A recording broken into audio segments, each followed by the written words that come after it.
Living Dreams, written by Vinitha Ramchandani, narrated by Ranjan Kamath. Living Dreams. The walls were painted pink. There were 2 steel cupboards. Both were covered with old scratched-up stickers that had left black patches of gum and dirt.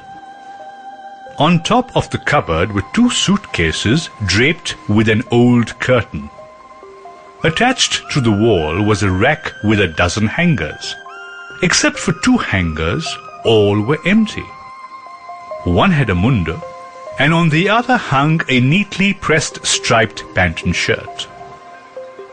On the wall just above the door hung 2 black and white photographs, one of a bald, stern-looking man, and the other of a woman in long chains, extremely long earlobes, and a carelessly draped sari. Damu sat on top of a bed made of rich brown rosewood. He did not remember his grandmother, but of his appapan he did. Nothing particular, except that he had been vaguely afraid of him.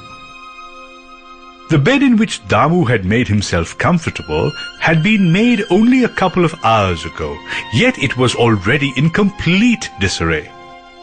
In addition to a number of pillows, there was a pile of unfolded washed clothes, his niece's toys, his school books, and a plate with a dried-up banana peel on it.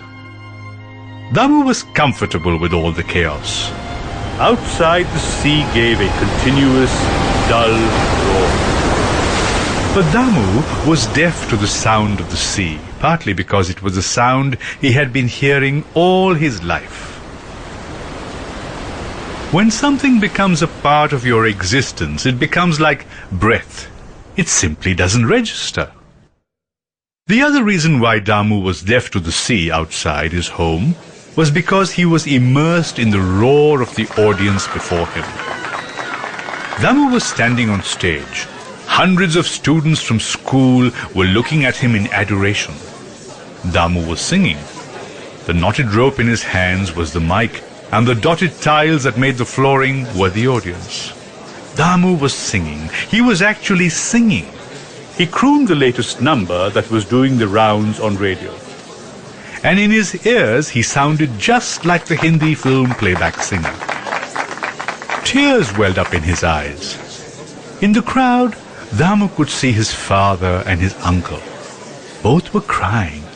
Both were overwhelmed by Damu's talent. Both were regretting the times they beat the boy.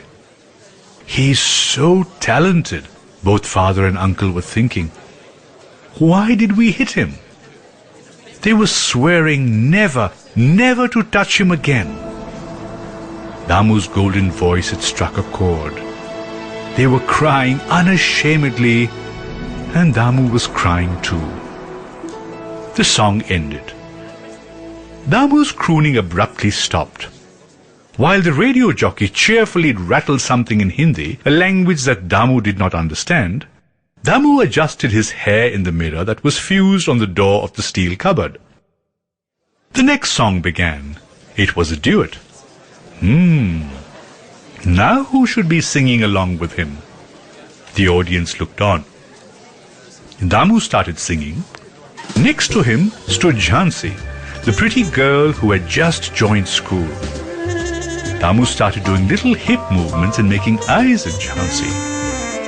Oh my God! Damu leapt a few inches as if he was shot. Can't leave this boy for a few minutes and he's off dreaming. I am so fed up with you. Amma told you to tidy the house. Have you done it? It was Smriti Chechi. Just 1 year in her in-laws' place had changed her completely. She had been untidier than me, thought Damu bitterly, as he walked off in a huff.